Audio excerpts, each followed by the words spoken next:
우리 사회자님이 말씀했듯이 약수성교회를 섬기고 있는 박선민 권사입니다. 다시 한번 인사드리겠습니다. 제가 이 자리에 설 수 있는 그런 사람은 아닌데 이렇게 이 자리를 허락해 주신 하나님께 감사하며 또 여러 장로님과 남전도의 여러 회원님들께 감사를 드립니다. 먼저 기도하고 시작하겠습니다. 좋으신 아버지, 예배를 통해 부어주시는 육과 영의 밸런스를 통해 자녀가 믿음의 경주에서 이탈하지 않게 하시려는 사랑과 우리 육체의 연약함을 만지시는 은혜가 있음을 이 특강을 통해서 깨닫게 하시고 다시 한번 예배가 회복되는 귀한 시간으로 삼게 하옵소서. 예수 그리스도 이름으로 기도드립니다. 아멘. 자, 피곤하시죠? 자, 손 한번 들어보세요. 자, 터세요. 막 터세요. 자, 우리가 기도할 때 진동이 옵니다. 자, 터셔요. 터시고 내리신 다음에 쭉 내리신 다음에 다시 어깨 한번 돌리시고 뒤로 돌리세요. 돌리시고 딱 내려보세요. 자, 아까보다 자극이 들어가요. 우리는 예배를 드리면 가만히 앉아서 막 거룩한 부담감으로 막 그냥 왠지 이렇게 조금 조용하고 숙연한 것 같지만 이 예배를 통해서 하나님이 생명활동에 전기신호도 부어주시고요. 또 이 학습의 관점을 통해서 우리에게 기억되는 장치, 또 우리의 언어, 우리의 행위 이런 것들을 계속해서 만지셔서 이 자리에 지금 이렇게 늦은 시간까지 앉아 계신 겁니다. 그래서 이 밸런스 스토리라는 게 요게 주요점이에요. 그래서 지루하실 것 같지만 우리가 이 원리를 아시면 예배가 단순히 하나님이 명령하신 거에 순종만 하는 그런 의미가 아니구나 라는 것에 대해서 알기 시작하면 예배에 좀 더 적극적인 자세로 임하게 되신다는 것입니다. 자, 함께 보시겠습니다. 자, 밸런스 스토리에 대해서 말씀드렸고요. 자, 제가 봉독해 올리겠습니다. 신명기 6장 8절 말씀. 너는 또 그것을 내 손목에 메어 기호를 삼고 내 미간에 붙여 표를 삼고. 이사야 43장 21절 말씀은 이 백성은 내가 나를 위하여 지었나니 나의 찬송을 부르게 하려 함이니라. 이 두 구절의 말씀을 가지고 오늘 세 가지 학습 관점을 통해서 하나님이 예배를 통해서 이런 계획이 있으셨구나, 이런 선물을 주시는구나 라는 깨닫는 귀한 시간이 되었으면 좋겠습니다. 자, 신명기 6장 8절의 말씀 보면 우리가 저렇게 행위를 해야 되는 거예요. 무조건적으로. 저것은 가나안에 출애굽할 당시에 자녀에게만 가르치라는 말씀이 아니에요. 우리 모두에게 노력하고 의지를 갖고 항상 행하라는 말씀이고요. 두 번째 보시면 이사야 43장 21절 말씀을 보시면 이 백성은 내가 나를 위하여 지었다고 하셨어요. 지었으니까 나의 목적, 찬송을 부르게 하려는 하나님의 뜻이 있습니다. 이 두 가지 말씀을 가지고 이제 함께 나눠보겠습니다.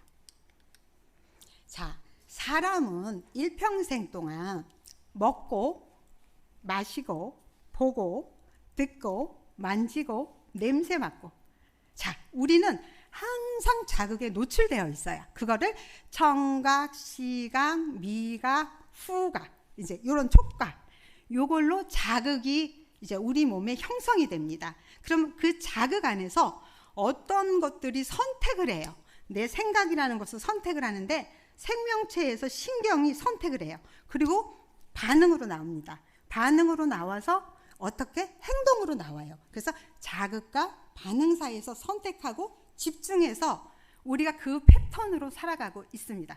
잠깐만, 제가 긴장을 해서 좀 목이 마르. 자, 보시면 자명정이 울려요. 잠을 자다가 자명정이 울렸어. 자, 청각에서 소리가 나요. 소리에 청각에 소리가 났죠. 자극이 들어갔어요. 그러니까 어떻게 해요? 잠을 깨서 자명정 소리 울리니까 이렇게 잠을 깬 다음에 누르겠죠, 시계를. 자, 그게 반응이에요. 그러니까 자극과 반응. 우리 삶이 전부 다 자극과 반응이에요. 선생님이 말씀을 하셔요. 말씀을 하니까 어떻게 해요? 청각과 시각이 듣고 눈으로 보고. 자, 필기예요. 자, 자극과 반응이 나와요. 자, 내 앞으로 오는 공이 있어요. 그러면 공을 차는 것도 자극과 반응입니다. 이런 일반적인 자극과 반응 사이에서 우리가 날마다 삶을 살아가고 있어요. 자, 그러면 영적인 자극과 반응은 어떤 것이 있을까요? 자, 기도도 해. 기도하는데 막 아까처럼 진동이 와. 또 뭐라고 기도하니까 막 랄랄랄라 다다다다 뭐 이렇게 또 더 유창하게 오레스마이 캐러와이 캐러와이 소 이렇게 막 방언이 나오고. 자, 박수를 통해서 어느 분은 소극적으로, 어느 분은 적극적으로, 자, 어느 분은 찬양을 크게 불러, 어느 분은 힘들어서 작게 불러. 자, 설교 말씀을 또 하실 때 어느 분은 필기를 해. 저 같은 경우는 설교 말씀을 필기를 하고 그 필기를 나의 관점으로 적어서 제가 이 사람한테 이 말씀을 주면 좋겠다 해서 카톡방으로 또 전달을 하거든요. 이것도 자극과 반응 사이에 있는 겁니다. 그래서 우리는 세상의 자극과 반응에서 살지 않고 영적인 자극과 반응도 겸해서 같이 살아요.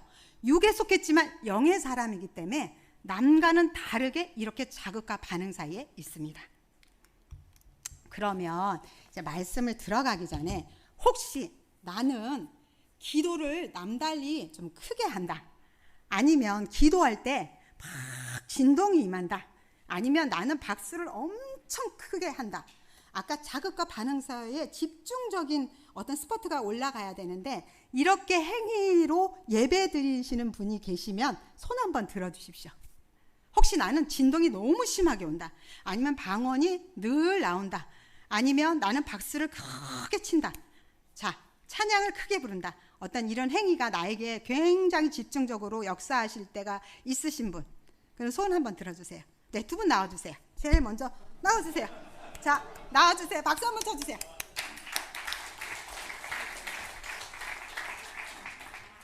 이거는 다 보셨겠지만 이분들은 왜 축하를 받아야 될까요? 자, 영적인 자극과 반응 사이에서 하나님이 생명활동, 세포를 통해서 생명활동을 하고 있습니다. 그 생명활동을 통해서 자신도 모르게 어떻게 될까요? 이 세포가 신경과 혈관과 림프 조직을 건드려서 전신의 활동을 하고 있습니다. 그렇게 치유하시는 걸 모르고 진동만 하고 영적으로만 임하구나 라고 했지만 오늘 이 육적인 축복이 있다는 것을 먼저 성경을 침노하는 자의 것이에요. 그래서 이렇게 침노했어요. 그래서 이것은 뒤에다 보시면 후두부라는 이 외우두 용기가 툭 튀어나온 데가 있고요. 위에는 상항선, 위에는 하항선인데요. 여기다 대시고 이렇게 한 3분 이내로 누워 계시면 자극이 들어갑니다. 자, 인간은 어떻게 써요? 보고, 듣고, 만지고, 냄새 맡고. 자극과 반응 사이. 얘 나는 아무것도 안 했는데 이렇게 누워있으면 자극이 들어가요. 자, 전기 자극이 들어갑니다. 그래서 얘가 가만히만 있고 왔다 갔다 이렇게 자극이 들어가요. 그래서 여기가 되게 시원하면서 뇌세포가 활동을 하겠죠. 그래서 축하받을 일이라 나오시라는데 막 긴장하시죠. 자, 선물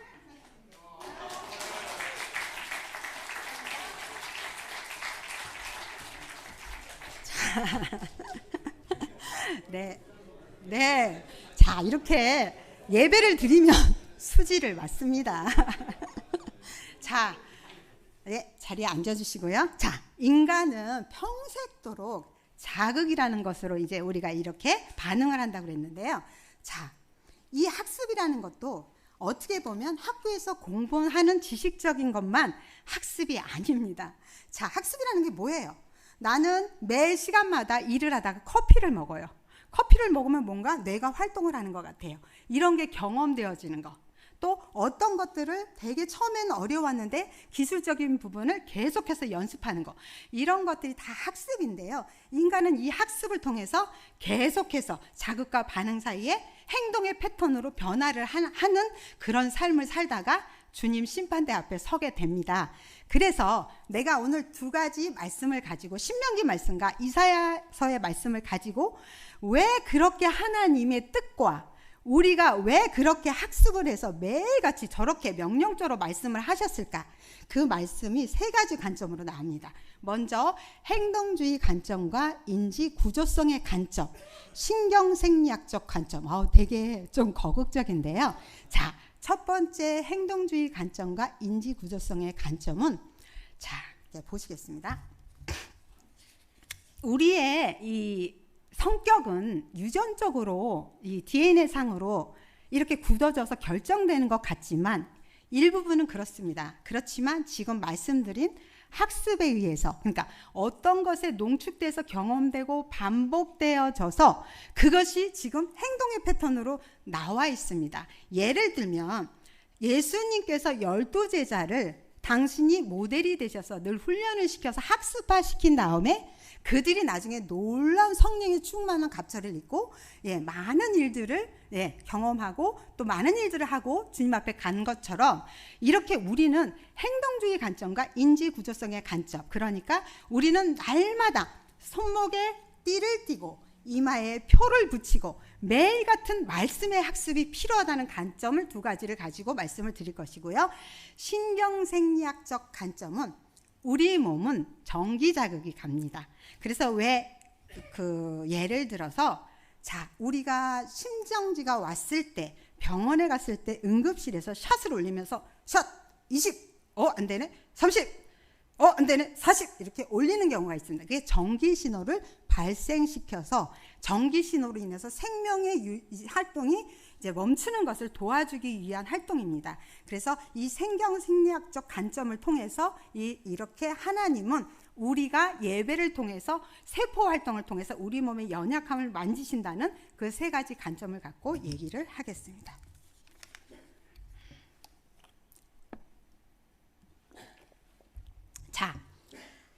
무슨 또 이상한 사람이 나와 이러시는데, 자극과 반응에 대해서 이것을 이제 실험을 아주 초기에 하셨던 분이신데요.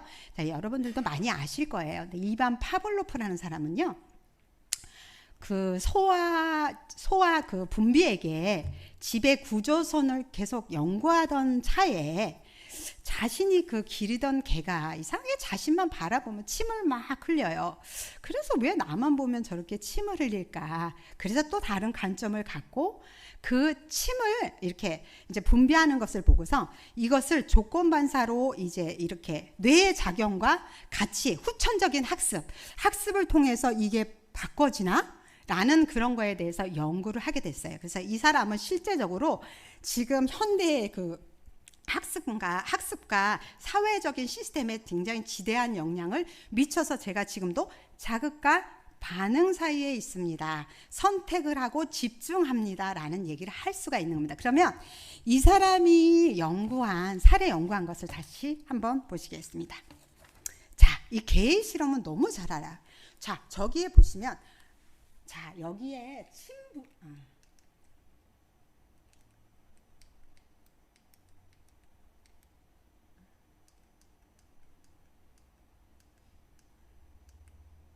여기에 보시면 침 분비라고 하는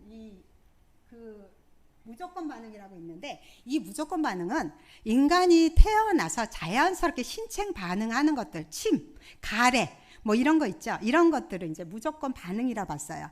그래서 이 개가 왜 침을 흘릴까 하고서 무조건 반응에 대해서 이제 어떤 실험을 하기 위해서 먹이를 줬습니다. 먹이를 주니까 당연히 무조건 반응에 자극을 불러일으키는 먹이를 주니까 침을 흘리는 것을 보았어요. 그래서 두 번째는, 그러면 먹이를 빼고 먹이와 상관없이 무조건 반응에 이 자극을 불러일으키 관계가 없는 종소리, 중성자극만 울리면 과연 침을 흘릴까? 라고 의문점을 갖고 두 번째는 종소리만을 울렸습니다. 그랬을 때 개가 반응이 없어요.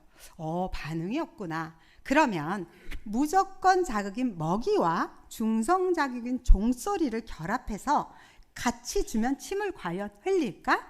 그래서 종소리를 울리고 먹이를 주고 종소리를 울리고 먹이를 줄 때마다 침을 흘리는 것을 봐서, 오호, 두 개를 결합하니까 침이 흘리네, 무조건 반응을 일으키네. 그리고 나서 훈련이 된 다음에 이제 먹이는 빼고 종소리만을 울렸어요. 종소리만 울려도 연쇄 반응을 일으키는 거야, 이 개가. 이 후천적 학습에 의해서 침을 흘려. 종소리가 울리네, 먹이를 주겠네 라는 연쇄적인 작용의 반응을 불러일으킨 것입니다. 그래서 이 조건 반사가 형성되었는데요. 우리가 말씀을 듣는 자극, 이런 것들의 자극이 우리는 어떤 영향을 미쳐요? 우리가 영향을 계속 미치는 것들이 더 많이 말씀을 통해서 우리가 좋은 긍정적인 마인드를 갖고 우리가 사랑을 가지고 다른 형제의 이해 안 되는 부분을 용서하고 이런 것들의 행동이 그러니까 서로에게 영향을 미치면서 연쇄 반응을 일으키고 그것이 우리 뇌에는 계속해서 기억돼서 제자처럼 훈련화된다는 것입니다. 그리고 그것을 통해서 우리의 행동의 패턴의 수정이 어느 순간 내가 가지고 태어난 성격보다 더 많이 좋게 긍정적으로 바뀐다는 조건반사의 형성의 이론에 대해서 지금 알아봤습니다. 이 행동주의 관점도 똑같은 관점인데요. 왓슨이라는 사람이 이제 이 관점에 대해서 똑같이 파블로프와 얘기를 했는데요. 인간이 나타나는 대부분의 행동은 다 후천적인 학습을 통해서 습득해서 인간이 행동하는데 적용돼서 이런 성공적인 변화로 이루어질 수 있다라고 이제 결론을 내렸는데요. 자, 그림에 보시면 자, 우리가 이 더울 때 뭔가 햇빛의 자극에 피하고 싶어서 보호막으로 들어가는 거, 또 시원한 것을 먹는 거, 부채질하는 거, 그것도 다 경험에 의해서, 연습에 의해서 우리가 그렇게 행동하는 거고요. 우리가 지금 현대문물인 자동차를 이제 운전할 때 지금 경보음이 울려요. 안전벨트를 안 하면. 예, 경보음이 울리면서 띠띠띠 자극이 오면 우리는 그 경보음이 없애기 위해서 자극을 없애기 위해서 반응을 할 때 안전벨트를 매면 네. 그 경보음이 안 울리는 것처럼 이렇게 우리가 행동주의 관점에서 산다는 거예요. 그러면 우리는 육에 속했지만 영적인 사람입니다. 자, 예배를 365일 동안 수요일, 금요일, 주일 여러분들 얼마나 많이 드리셨습니까? 자, 여러분들이 훌륭해서 과연 이 자리에 앉아 계실까요? 내가 잘나서 장로로 기름 부으셨을까요? 죄송한 말씀이지만 아닙니다. 자, 예배를 통해서 우리가 성공적이고 변화된 삶을 이 자리에 지속하고 계시다는 사실을 아셔야 됩니다. 자, 우리가 말씀을 듣고 말씀을 묵상하고 암송하고 기도하고 찬양하면서 그 예배 안에서 우리의 지식적인 면, 지혜적인 면, 지식을 뛰어넘는 지혜적인 면, 가치면, 태도면, 정서적인 반응까지 습득을 해서 우리가 지금 피곤하지만 이 자리에 앉아 있다는 사실입니다. 자, 인지지각적 관점이라는 것은 1950년대는 이른바 인지혁명이 굉장히 많이 일어났어요.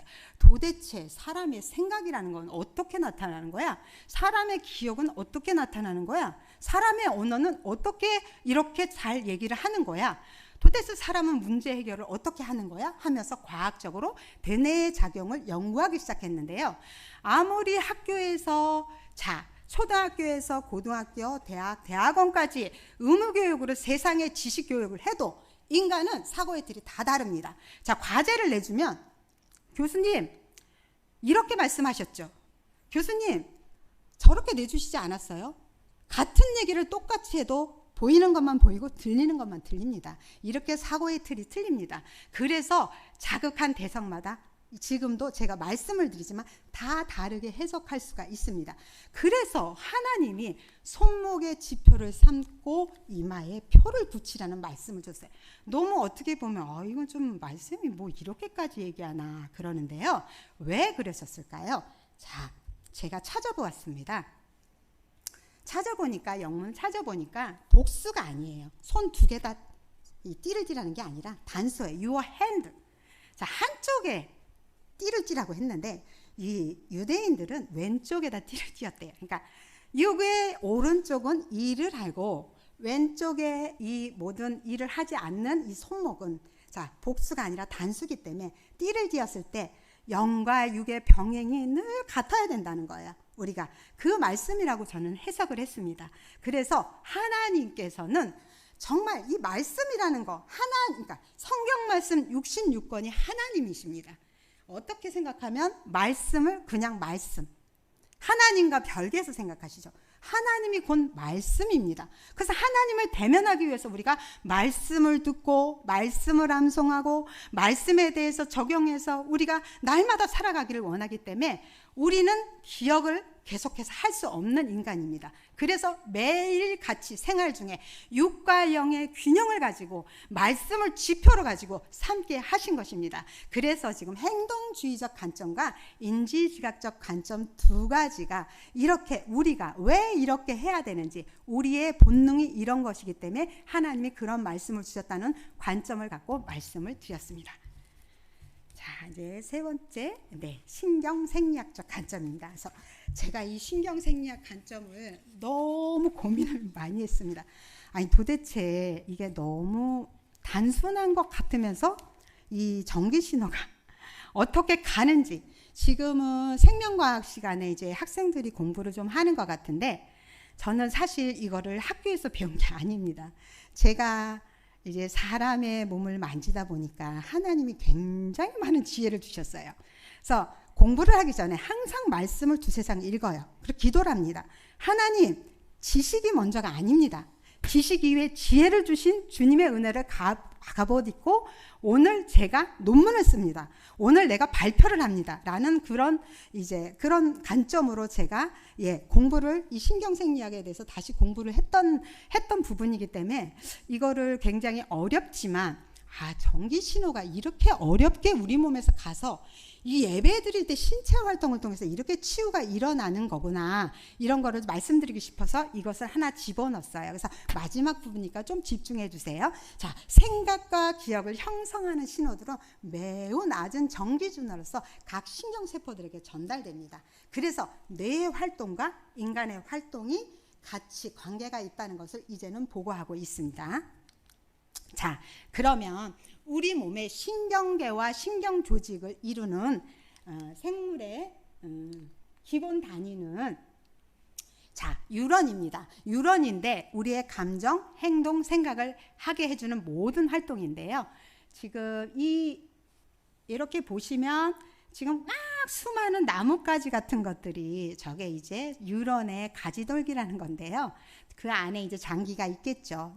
여러 가지 장기들이. 근데 그거 말고, 그래서 얘네들이, 그럼 뉴런은 도대체 전기적 신호를 이용하는, 뭐가 어떻게 전기적 신호가 가서 어떻게 정보를 이렇게 전달해서 우리 생각이 나고 우리가 행동할까에 대해서 알아보겠습니다.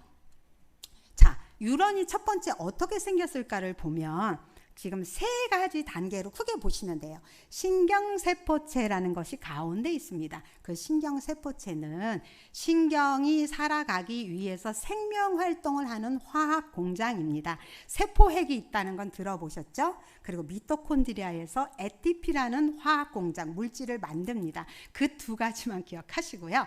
자, 가지돌기라는 지금 무수하게 아까 많았던 안테나 같은 애들은 모든 뉴런, 신경세포에서 오는 정보들을 무조건 받아들여요.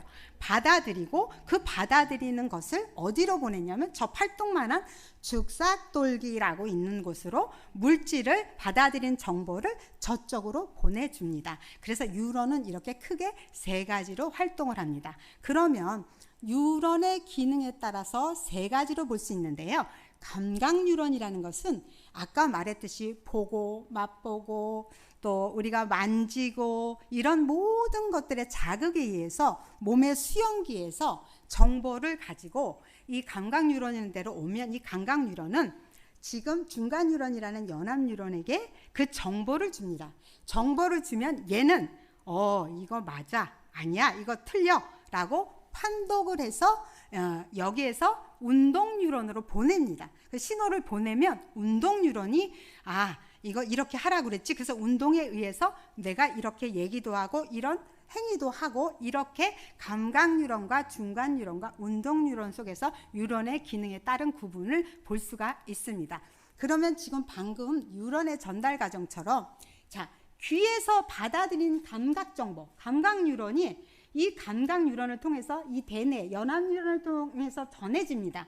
그러면 이 연합 뉴런 대뇌에서 감각 정보를 분석해요. 그래서 이 분석해서 운동 뉴런이라는 데 보내요. 그래서 그 운동 뉴런이라는 건 손가락 말초로 가서 대뇌에서 내려진 명령을 운동 뉴런으로부터 전달받은 후 근육을 움직여서 받든지 누르든지 반응을 하게 되는 단계입니다. 그러면 이 전기 측정을 어떻게, 몸의 전기 측정이 흐르는 것을 연구했을까요? 자, 사람의 몸에서 세포, 살아있는 세포가 전기신호 가는 것을 측정할 수 없어서 초기의 신경세포학자들은 이 오징어라는 큰 축색을 가지고 미세한 전극을 꼽아서 이 전류가 어떻게 흐르는지를 실험을 했다고 그래요. 자, 이 부분이 어려운데 좀 들어주세요. 처음에 우리가 전기 신호는 온과 오프 시스템이에요. 자극이 들어가야 물질이 이동합니다. 그리고 오프 상태는 능동수성이 이루어져서 그냥 마이너스 분극 상태로 활동 전이가 일어나지 않습니다. 그러면 뉴런이라는 것은 탈분극과 분극 상태와 탈분극과 재분극으로 세 가지로 나누는데요. 지금 저 노란 선에 있는 것처럼 극과 극이 나눠져 있는 상태를 분극 상태, 아무것도 전이가 일어나지 않아요. 그런데 세포는 참 이상한 게 아무것도 일어나지 않는 분극 상태에서 가만히 보면 저 그래프로 막 전이라고 써 있습니다. 잠시만요.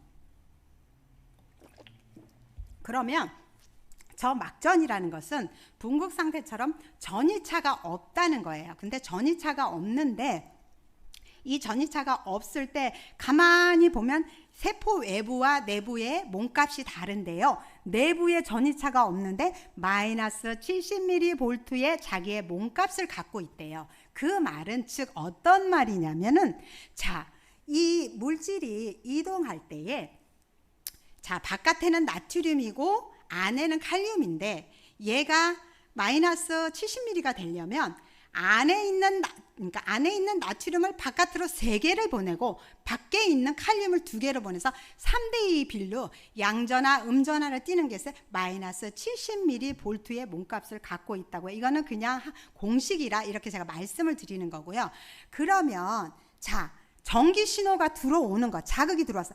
내가 오늘 말씀을 듣는데 들을 때 자극이 들어왔어요. 그러면 이제 물질이 이동을 해야 되는데 물질이 이동할 때 아까 가만히 있을 때는 마이너스 70mV를 유지하기 위해서는 아까 미토콘드리아에서 ATP라는 물질을 능동성을 통해서 끌어올려야 돼. 물은 위에서 아래로 내려가야 되는데 아래에서 위로 능동수성 ATP를 통해서 그렇게 마이너스 70mV를 우리가 움직이지 않아도 그렇게 유지를 하는 거고요. 자극을 통해서 움직일 때는 얘가 이렇게 활동을 할 때 자, 나트륨 통로라는 게 수동수성을 해요. 자, 고농도에서 저농도로 확산에 의해서 ATP라는 물질이 필요하지 않게 자기의 수동으로 이렇게 확산을 이용해서 물질이 이동하는데 바깥에 있는 나트륨이 우르르 쏟아져 들어왔을 때 그 값이 플러스 35ml로 우리 몸이 전기 신호가 이루어진다고 해요. 그래서 저기 지금 끝에 보시면 자, 아까 수상돌기라는 데서 정보가 들어왔어요. 그러면 축삭돌기로 그 안에서 지금 음전화와 양전화의 모든 일들이 일어나면 그 신경절단 물질이 그 종말단추라는 곳에서 신호적으로 화학물질로 바뀌어서 시냅스를 통해서 또 다른 뉴런으로 이어지는 게 전기 신호의 과정입니다. 자, 어렵죠. 근데 그냥 꼭 한번 드리고 싶었어요. 왜냐하면 이렇게 우리 몸에서 신체 활동이 일어나는구나는 좀 아셨으면 좋겠었어요. 그래서 우리가 특별하게 우린 영적인 사람인데 기도하거나 우리가 막 진동이 올 때는 이 전기 신호가 엄청나게 옵니다. 와서 하나님이 머리부터 발끝까지 각 세포들의 활동을 해서 이 전이차가 역치값이 플러스 35ml까지 가서 이 세포의 신체 활동을 돕는다는 얘기를 해드리고 싶었습니다. 자, 이제 다 끝났어요. 피곤하시죠? 자, 저기 이렇게 보시면 중추신경은 뇌와 척수라고 했습니다. 이 중추신경이라는 건 조종센터예요. 그래서 어떤 먹고 마시고 듣고 냄새 맡고 이런 조종센터고, 말초신경은 빛, 소리, 열, 압력 이런 말초에서 이 중추로 이런 화학적인 신호를 보내는 그런 서로 상호관계의 보완적인 일들을 합니다. 그래서 이 뇌라는 곳의 중추신경은 우리가 대뇌, 중뇌, 소뇌 이것도 있지만 이 두개골이 딱딱한 이유가 그 대뇌, 중뇌, 소뇌를 보호하기 위해서 딱딱하고, 척추뼈가 있으면 몸의 균형을 잡기도 하지만 이 몸의 균형을 잡기 이전에 안에 척수를 보호하는 임무가 있습니다. 그래서 제가 이렇게 우리 몸은 세밀하게 예배를 통해서도 하나님이 만지신다는 사실이에요. 우리는 그저 예배를 그냥 수동적인 형태로만 예배 해놨으니까 예배 드려야 돼. 어떻게 보면 어떤 때는 거룩한 부담감으로 우선순위가 바뀔 때도 있습니다. 근데 그렇지 않다는 거예요. 하나님은 이렇게 예배를 통해서 정기적 신호를 이렇게 주셔서 내 몸을 치유하시는구나. 내가 적극적으로 예배해야겠다라는 그런 개념을 가지시라고 오늘 이 말씀을 준비했고요. 자, 사람의 몸은 뼈가 206개인데 뼈 혼자 움직일 수 없습니다. 그래서 그 위에 골격근이라는 옷을 640개 입혀줬어요. 그래서 이 골격근이 틀어져요. 틀어지면 질병을 초래합니다. 그래서 제가 많은 질병의 환자들을 의사는 아니지만 봐왔습니다. 그것이 어디에서 올까 10년을 고민을 했어요. 여기 만져주면 괜찮은데 얼마 뒤에 또 아프다 그래요. 그래서 도대체 이 골격근의 640개를 어떻게 하면 좋게 해줄 수 있을까 고민하던 차에 몸의 밸런스가 깨지면 질병이 오는구나 라는 것을 하나님께서 알게 해주셨어요. 그런 다음에는 제 일이 굉장히 쉬워졌습니다. 그래서 균형이 틀어진 곳을 만져주게 되었어요. 그래서 오늘 제가 이 말씀은 이렇게 우리도 영과 육의 밸런스가 잘 맞아야 돼요. 맞지 않으면 예배를 의무적으로 드린다 하나님이 그 외에 영과 육의 복을 주시지 않습니다. 자, 뇌의 구조와 기능에서 지금 대뇌는 정신적인 활동을 하지만 저처럼 어떤 말을 하는 게 베로니카의 그런 영역에서 언어를 담당해서 이 정시적인 역할, 아까 수상돌기로 모든 정보를 이 대뇌에서 다 영역을 이제 발휘하고요. 특히 중뇌 같은 경우에는 임종을 앞두신 분들은 후레쉬로 의사가 눈을 이렇게 봅니다. 중뇌는 눈의 활동을 담당하지만 결국은 청각을 도와주고요. 어떤 몸의 반응이 왔을 때 그 반응에 중요한 것이 어떤 건지를 선별해내는 작업을 합니다. 요즘에는 지금 저 중간에 보면 그 변환계와 해마의 부분에 오늘 말씀과 연결되는데요. 우리가 말씀의 학습을 기억하고 이 말씀이 동기유발이 되는 것들이 변형계와 히포캠퍼스인 해마입니다. 그리고 그 옆에 편도체라는 조그만 점이 있는데 아몬드 같은데요. 걔는 언어를 배우기 전에 엄마와 함께 유대관계나 감정적인 거, 정서적인 거, 공포적인 것들을 습득하게 된대요. 이렇게 우리 몸이 굉장히 세밀하게 예배를 통해서 역사한다는 것입니다. 자, 예배는 영과 육의 축복인 것을 우리가 세 가지 관점을 통해서 들었습니다. 자, 하나님이 과연 예배해. 그러면 여러분 왜 저는 맨날 예배해야 돼요? 남들은 저렇게 야외 활동도 가고 다른 것들에 우선순위를 두는데 이렇게 피곤한데 아침부터 저녁까지 돌아가면서 이 자리에 왜 있어야 됩니까? 근데 하나님은요, 가만히 앉아 계시기만 해도 이렇게 신체 활동을 통해서 영적인 복과 육적인 복을 주시고 우리의 부족한 부분을 채우신다는 것을 세 가지 관점을 통해서 알아보았습니다. 네. 자, 피곤하신데, 자, 적용하겠습니다. 자, 우리가, 연식이 있습니다. 이제 50대 이후시죠? 자, 그래서 좀 피곤하신데, 자, 이제 마지막이니까, 지금 이렇게 보시면 초록색 부분이 잘 안 나와 있어요. 얼룩얼룩해, PPT가. 좀 왔다 갔다 하는데, 저기를 교근, 그런데요. 이게 90kg의 하중을 받아서 씹어요. 씹는데 막 활동을 하고 저처럼 말을 할 때의 활동을 합니다. 그렇기 때문에 여기가 잘 뭉쳐요. 뭉치는데 자, 여기에 만져보세요. 여기 만져보시면 우리가 볼이라고 얘기하는 광대뼈 밑에 제 장로님 광대뼈 밑에 쑥쑥 들어간 곳이 있을 거예요. 자, 제일 들어간 곳이 안 좋은 부분이에요. 자, 꽉 누르세요. 꽉 누르시고 하세요. 자, 벌리고 계세요. 괜찮습니다. 벌리고 계세요. 자, 닫으세요. 다시 또 어디 눌러서 아픈 부분이 있어요. 자, 해보세요. 네. 자, 자극이 들어간 겁니다. 자, 그리고 여기서 해보세요. 하면 턱 튀어나오는데 볼에 있어요. 제일 튀어나오는데. 그게 뭉친 겁니다. 뭉쳤는데 어떻게 푸냐면 안쪽으로 해서 이렇게 손가락으로 힘을 줘서 푸세요. 네. 힘을 좀 더 주세요, 장로님. 네. 그렇게 해서 푸셔야 돼요. 그렇지 않으면 얘가 무슨 일을 하냐면 어금니와 위가 아프고요. 자, 이명이 생깁니다. 이석증이 생깁니다. 그리고 두통이 아파요. 왜? 얘 혼자 단독적으로 활동하지 않습니다. 흉쇄유돌근이라는 애와 교근이라는 애와 이쪽에 지금 조갑이 같은 축두근이 함께 발현을 하면서 상호관계를 해요. 그래서 이 축두근이라는 애는 안경 쓰신 분은 특히나 편두통이 잘 일어나는 게 여기를 눌러요. 후천적으로 눈이 나빠진 건 이유가 있는데 이유는 모른 채 불편하니까 안경부터 사서 쓰셨잖아요. 여기를 자극할 생각은 전혀 안 하시고 그러니까 안경에 눌려 있어요. 그러다 보니까 얘가 제한적인 삶을 살게 돼요. 이 근육도. 예, 그래서 여기를 세안하실 때 지금도 그렇지만 세안하실 때 비누칠을 하셔서 요 귀 밑이 굉장히 중요합니다. 이 귀하고 연결되어 있거든요. 요렇게 옆으로 많이 세게 누르세요. 이것이 자극이 되면 아까 세포가 전기신호가 간다고 했잖아요. 다 들으셨잖아요. 그러니까 세게 하세요. 네, 괜찮습니다. 세게 하세요. 그리고 자, 이 축두의 조갑이 같은데 이렇게 눌러보세요. 되게 단단한 데가 있어요. 여기 축두에. 자, 이렇게 보시면 움직여요. 하면 여기가 움직여요. 그럼 여기서 좀 단단한 데를 찾아보세요. 찾아보시면 이렇게 옆으로 막 흔드세요. 그럼 굉장히 아파요.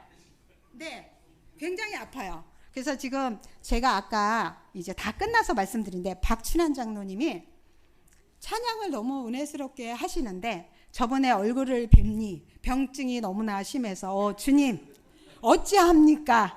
박춘환 장로님이 제가 옛날에 뵀던 얼굴 색깔이 아닙니다. 제가 오늘 특강을 끝나고 저분을 만져드려야 될까요? 말아야 될까요? 라고 했습니다. 잠깐 나오시죠. 이제 끝났으니까 나오세요. 자, 제가 어떻게 하는지 잘 보세요. 자, 중요한 얘기입니다. 왜냐하면 우리는 주님의 대사입니다. 자, 그래서 몸이 건강해야 돼요. 아까 얼굴빛을 보니까 이렇게 해서는 오래 견딜 수가 없어요. 이명이 왔다는 것은 몸의 신체 밸런스가 불균형이 왔다는 거예요. 그래서 기가 한쪽으로 갔고 한쪽은 옆으로 그렇게 끌어잡아내기 때문에 약간 땡김이 있습니다. 그러다 보면 얘가 각종의 소리를 잡아내지 못하고 얘가 시야도 확보가 안 되면서 막 어지럽습니다. 자, 앉아보세요.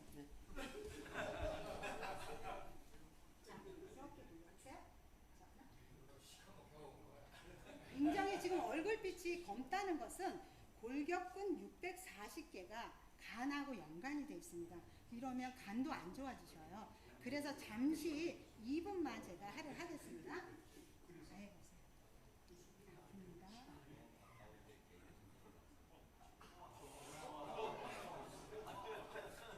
힘 빼세요.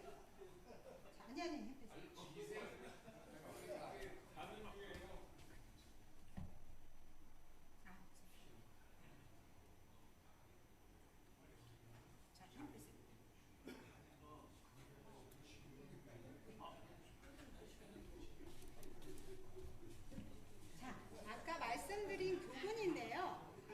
뒤로 넘어갔어. 왜냐하면 50년, 60년을 썼기 때문에 근막의 근육을 보호할 수 없어요. 그래서 얘가 여기 있어야 되는데 이렇게 훌러덩 넘어갔어.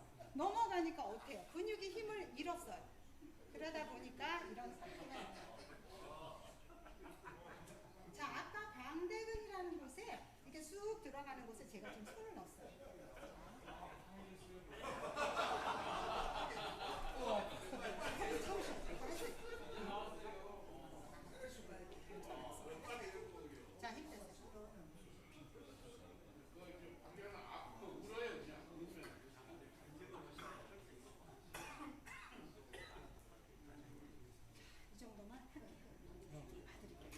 수고하셨습니다. 감사합니다. 네네. 자, 네네. 참. 네, 마지막 선물. 네. 선물도 왔습니다. 네네.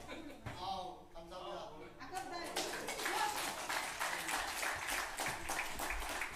자, 우리 육체는 이렇게 연약합니다. 그런데 자극을 통해서 이렇게 예배의 자극을 통해서 수지 맞으시고 또 하나님이 또 감화 감동으로 이렇게 좋은 시간을 갖게 해주셔서 감사하고요. 자, 기도하고 마무리하겠습니다. 좋으신 하나님 아버지 참 감사합니다. 참 이른 아침부터 이 저녁 늦은 시간까지 우리가 예배를 통하여서 하나님 중심에서 하나님을 찬양하며 하나님 지으신 목적대로 사용되기를 원하며 이 시간 함께 하나님 아버지 특강으로 은혜를 나눴습니다.